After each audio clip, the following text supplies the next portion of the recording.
found an old book called The Manual of Yoga by the author Desmond Dunne, written in 1956. In one chapter he talks about how we can attain longevity through the practice of yoga. Here is a passage. If you would live to a ripe old age, then you must take yoga seriously. Yogis, particularly those of India, have succeeded in prolonging this earthly existence for an incredible while. They can preserve their vigour and youthful appearance till far beyond the normal span of life. Naturally, we in the West cannot expect to attain exactly the same results as they do, for they devote the whole of their time to this aim of remaining young, but we must emulate them to some purpose.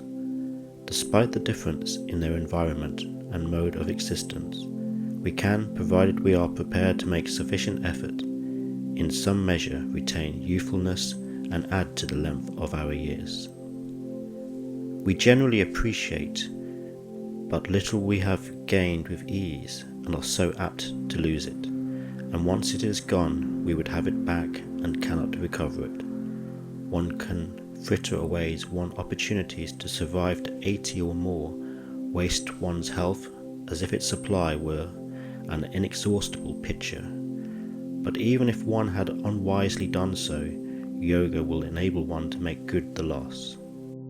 Follow its instructions regularly and with fervour, carrying out its exercises, rhythmic breathing, relaxation, and keeping to a sensible choice of diet, and you will have a good chance of adding many years to your span of your life. But make no mistake, you will have to sacrifice a considerable amount of your leisure and put out a great deal of effort to win this coveted prize. Too many people expect to do without lifting so much as a little finger. However, not being so fortunate as to possess an Aladdin's lamp, which if they did they might not have sufficient energy to rub, they are bound to remain disappointed.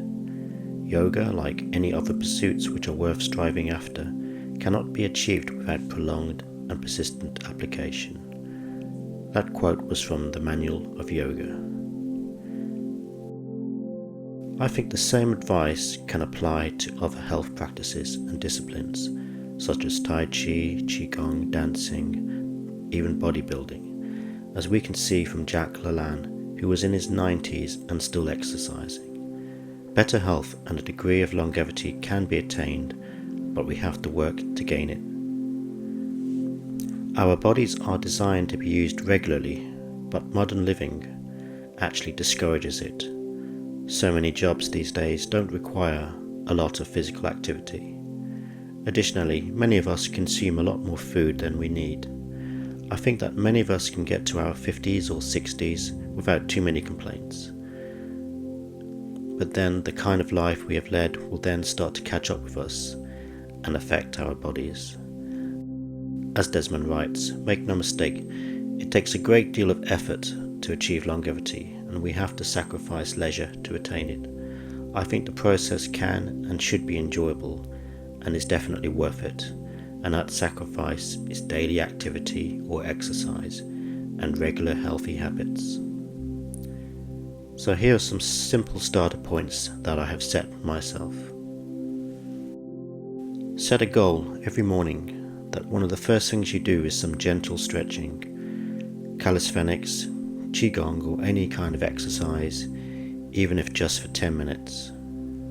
When watching TV or YouTube videos or reading a book, get on the floor and do some gentle stretching at the same time. While sitting at home, when watching TV or reading, try and adopt the half lotus, the Japanese seiza position, or cross-legged pose. It will help open up your hips and improve your posture. Eat smaller portions of food and consume higher nutrient-dense foods. Go for a walk every day and walk at a moderate to fast pace. These are all ideas I aim to do every day. Simple approaches for better health. Thank you for listening.